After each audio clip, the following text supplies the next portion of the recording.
भारतीय फिल्म पद्मावत का देख लें, खिड़की तोड़ रश था वहां पर। उसने किस तरह हिस्ट्री जो है वो टोटली हमारी इस्लामिक हिस्ट्री जो है वो मस करके जो है वो रख दी। हिंदुस्तान से आप इसका मवाजना करें तो हिंदुस्तान के भी बजट हमसे 10 गुना 20 गुना ज्यादा होते हैं। नमस्कार दोस्तों, हमारी चैनल में आपका स्वागत है।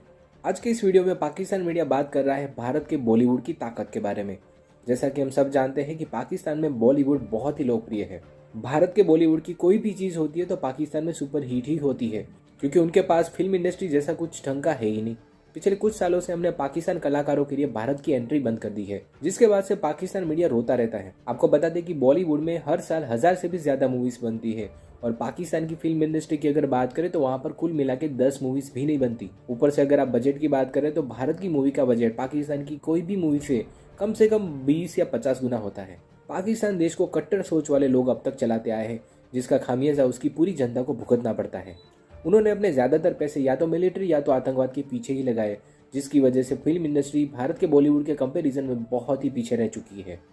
आज के इस वीडियो में पाकिस्तान मीडिया भारत की फिल्म इंडस्ट्री और पाकिस्तान की फिल्म इंडस्ट्री की तुलना करते करते रो रहा है। पाकिस्तान मीडिया में हो रही इस मजेदार चर्चा को जारी रखने के लिए शुरू करते हैं इस वीडियो का अगला भाग। स्पेशली कंसिडरिंग कि हमारे मुल्क में बहुत सारी ऐसी चीजें दिखाई जाती हैं। अब आप देख लें, अगर भारतीय फिल्म पद्मावत का देख लें, खिड़की तोड़ रश था वहां पर। उसने किस तरह हिस्ट्री जो है वो टोटली हमारी इस्लामिक हिस्ट्री जो है वो मस करके जो है वो रख दी, सब कॉन्टिनेंट की राधा हिस्ट्री जो है मस करके रख दी, लेकिन उस पर कोई सवाल नहीं उठाता। वो स्टैंडर्ड अब नहीं है। हमने क्या किया है, हमने जो देखा है कि अगर इंडिया में वो सर अगर if you allow me, India के ड्रामों को हमने कॉपी करने की एक टाइम पे बहुत कोशिश की कि उन्होंने एक स्टेप लिया। उन्होंने कहा हम अपनी जो पुराना हमारा ड्रामा की रवायत थी हम उसी पे वापस जाएंगे। साड़ियों वाले ड्रामे नहीं थे, या वो ढडडन करके म्यूजिक उस तरह नहीं जो है वो चल रहा था। तो हमने, हमारा एक आइडेंटिटी क्राइसिस तो है ना, हमें समझ नहीं आती कि हम अपना कंटेंट जो है जो इतना अच्छा था वो कहीं पीछे रह गया है, और हम दूसरों की जो है वो उसमें एम्यूलेट करने में लग जाते हैं।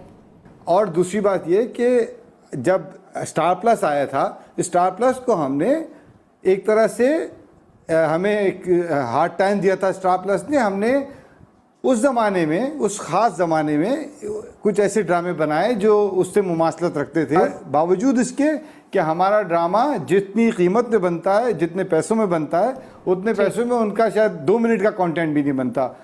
इवन हिंदुस्तान से आप इसका मवाजना करें तो हिंदुस्तान के भी बजट हमसे 10 गुना 20 गुना ज्यादा होते हैं। तो साहब ये बताइए, जो मैं आइडेंटिटी क्राइसिस की बात कर रही थी, जिसमें हमने स्टार प्लस के ड्रामों की जो है वो बात की, हमारा भी जो है वो ड्रामों में उसी तरह जो है वो गेटअप होने शुरू हो गए, वही स्टोरी लाइन्स, उसी तरह कैमरा एंगल्स हमने सारे कॉपी करना शुरू कर दिए।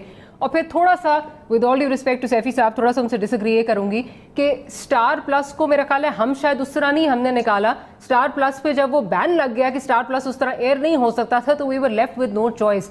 क्या आप समझते हैं कि हमारे यहाँ पे आइडेंटिटी क्राइसिस बन जाता है, हम अपनी चीज को उस तरह वैल्यू नहीं करते, और जो चीज अक्रॉस द बॉर्डर स्पेशली आती है वो हम समझते हैं कि बहुत ही कोई आला चीज है? एक्चुअली हिस्टोरिकली तो ये बात दुरुस्त है, और मैं आपको इस तरह के म्यूजिकल एग्जांपल्स दे सकता हूँ। जुनून का एक एल्बम आया सयोनी, वो पाकिस्तान में रिलीज हुआ, पाकिस्तान में उसके वीडियो चले, स्पॉन्सर्ड, ये वो फला चलते रहे। तो album never really sold initially. फिर वही एल्बम इंडिया में रिलीज हुआ, और जुनून को आपने देखा वो वहां पर चैनल वी अवार्ड्स पे थे, और वो स्टेज पे गा रहे थे, और बिल्कुल फ्रंट रो पे जो थी वो उनकी कोई बहुत बड़ी बॉलीवुड के एक्टर्स और एक्ट्रेसेस जो थी वो लिप सिंक कर रहे थे उनके साथ, उनके गाने को एंजॉय कर रहे थे। और अगले दिन से वो एल्बम पाकिस्तान में जबरदस्त तरीके से बिकना शुरू हो गया।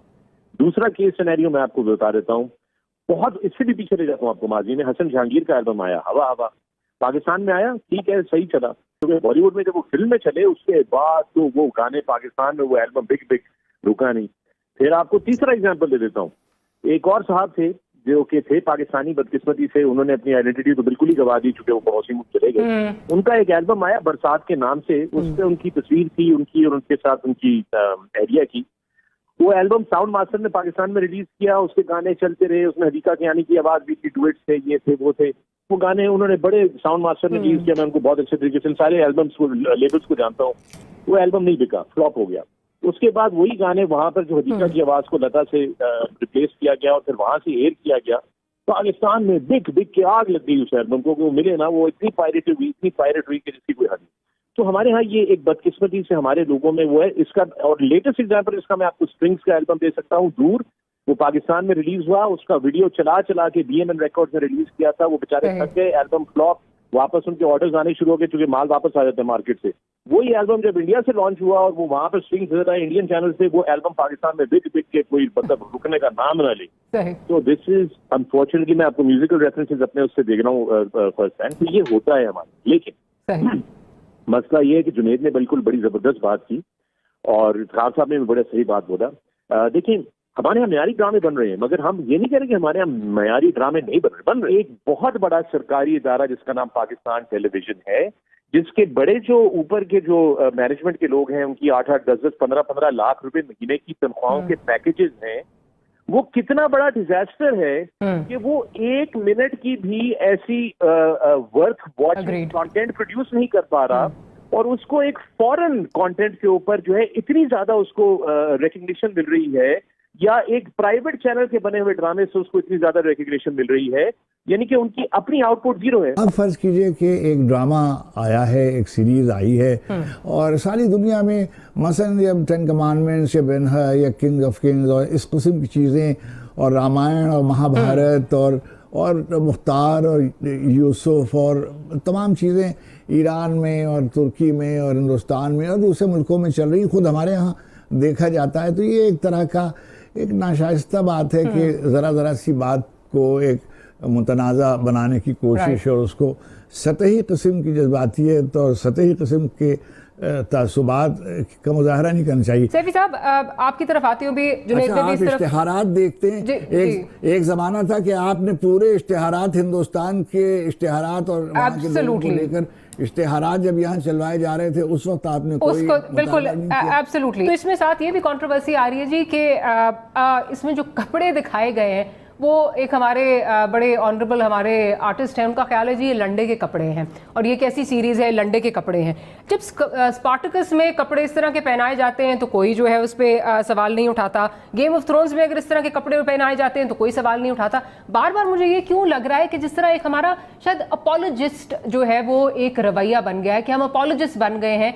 अगर कोई एक स्ट्रॉन्ग मुस्लिम कैरेक्टर दिखाया जा रहा है तो उस पर एतराज़ हो रहा है, चाहे बाहर के जो मर्जी आप देख लें, उस पर कभी ट्रेंड्स भी चल जाएंगे, उसको आप फॉलो भी करेंगे, ब्लाइंडली फॉलो करेंगे। यहाँ क्या मसला, क्या लग रहा है आपको? अच्छा, आई थिंक जो कहा गया था वो लंडे के वो कपड़े नहीं, वो लंडे का एज इन के इम्पोर्टेड चीजें, क्योंकि हमारे यहाँ इम्पोर्टेड कपड़े लंडे के कपड़े कहलाए जाते हैं। तो शायद जिन आर्टिस्ट का आप जिक्र कर रही हैं उनका पॉइंट ऑफ व्यू ये था कि मांगा हुआ या सेकंड हैंड या hand me down, there is no such thing as free lunch. वो कहते हैं ना, फेसबुक यूज करने के लिए, इंस्टाग्राम, ट्विटर यूज करने के लिए हम पैसे नहीं देते। So when you are not paying for the product then you are the product. तो खैर वो तो एक बड़ी लंबी बहस है। कपड़े का तो मुझे कोई इसमें इशू लगता नहीं। गेम ऑफ थ्रोन्स में तो काफी चीजों में तो कपड़े ही नहीं थे। लेकिन इसमें ये कि देखिए, जहां तक आप इसको एज एन एंटरटेनमेंट वैल्यू ले रहे हैं तो उसमें कोई हर्ज नहीं है, क्योंकि हमारे लोग जो है वो बेचारे जो है फिक्शन में और रियलिटी में, और व्हेन आई से fiction I mean dramatisation, fiction तो खैर नहीं, वो रियल स्टोरी है, उसमें फर्क नहीं कर पाते। जिस तरह आपने देखा कि वो हलीमा के इंस्टाग्राम पे पहुंच गए कि जी आपने वो कपड़े तो नहीं पहने हुए जो आप ड्रामे में पहनती थी। तो मतलब ये सतही मेयार है हमारे अवाम का। तो वो तो जाहिर है फिर ये सोचने में बैठ जाएंगे कि जी अभी वो वहां से घोड़े चल के आएंगे और वो आके हमारा कश्मीर भी फतह करके देंगे और हमारा अफगानिस्तान में भी थोड़ा सा असर रसूख करेंगे। तो ये थोड़ा सा जो है ना कंफ्यूजिंग हो जाता है। हम दुबई में सेकंड नंबर की लार्जेस्ट पॉपुलेशन है पाकिस्तान की, लेकिन आप दुबई के किसी मॉल में चले जाएं आपको पाकिस्तानी रेस्टोरेंट नजर नहीं आता। बाहर मिलेंगे, मॉल्स के अंदर नहीं मिलता। क्यों? क्योंकि हमारी इमेज वहां पे क्या है कि ये टैक्सी वाले होते हैं, ये मजदूर होते हैं, हमारे बैंकर्स भी वहां हैं, इंजीनियर्स भी वहां हैं, लेकिन तादाद कम है। हमारी इमेज जो है ना, इमेज बिल्डिंग बहुत लैकिंग है। और मैं मुल्क को है ना एज अ ब्रांड देखता हूँ, और मुल्क अपनी ब्रांडिंग अच्छी करते हैं। हमने बचपन से सुना है मलेशिया ट्रूली एशिया, हमारी जबान पे लगा हुआ है, ठीक है ना। इमर्जिंग पाकिस्तान, अब जाके हमने एक लोगो बनाया है। तो आप समझ रही है ना मेरी बात। तो ये ब्रांडिंग जो स्टेट टेलीविजन ने हमारे मुल्क का नैरेटिव आगे करना है, तो अगर हम दूसरों को करेंगे